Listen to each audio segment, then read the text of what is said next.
தூத்துக்குடியில் 10 அம்ச கோரிக்கைகளை வலியுறுத்தி சாலை மறியல் போராட்டத்தில் ஈடுபட்ட 200க்கும் மேற்பட்ட தமிழக தொடக்க கல்வி ஆசிரியர்களை போலீசார் கைது செய்துள்ளனர்.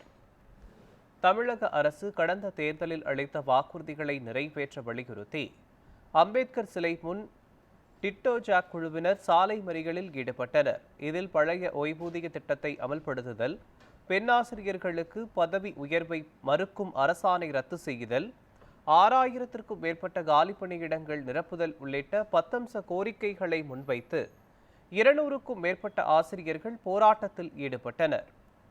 மேலும் போராட்டத்தில் ஈடுபட்ட ஆசிரியர்களை போலீசார் தடுத்து நிறுத்தி கைது செய்தனர்.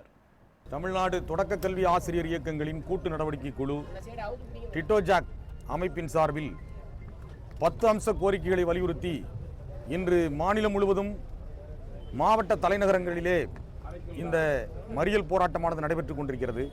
அதனுடைய ஒரு பகுதியாக இன்று தூத்துக்குடி மாநகரத்திலே தூத்துக்குடி மாவட்டத்தின் சார்பாக இந்த மறியல் போராட்டமானது நடைபெற்றுக் கொண்டிருக்கிறது. இந்த மறியல் போராட்டத்தினுடைய கோரிக்கைகள் என்பது ஏற்கனவே கடந்த 4.5 ஆண்டு காலமாக திமுக அரசிற்கு முன்பாக தமிழ்நாட்டினுடைய ஆசிரியர்கள் முன்வைத்திருக்கிற கோரிக்கைகள் தான். குறிப்பாக பழைய ஓய்வூதிய திட்டத்தை நடைமுறைப்படுத்துவோம் என்று தேர்தல் அறிக்கையிலே கூறினார்கள். ஆனால் இப்போது 4.5 ஆண்டு காலமாகியும் கூட அது சம்பந்தமான எந்த நடவடிக்கையும் எடுக்கப்படவில்லை என்று நாங்கள் கருதுகிறோம். ஒரு குழுவை அமைத்திருக்கிறார்கள், 3 நபர் குழு. அந்த குழு எந்த வேலையும் செய்ததாக இதுவரை எங்களுக்கு தெரியவில்லை. எனவே இது மேலும் காலதாமதமாகும். இந்த ஆட்சி காலத்திற்குள் அது நிறைவேற்றப்படுவதற்கான வாய்ப்பு இல்லை என்று தெரிகிறது.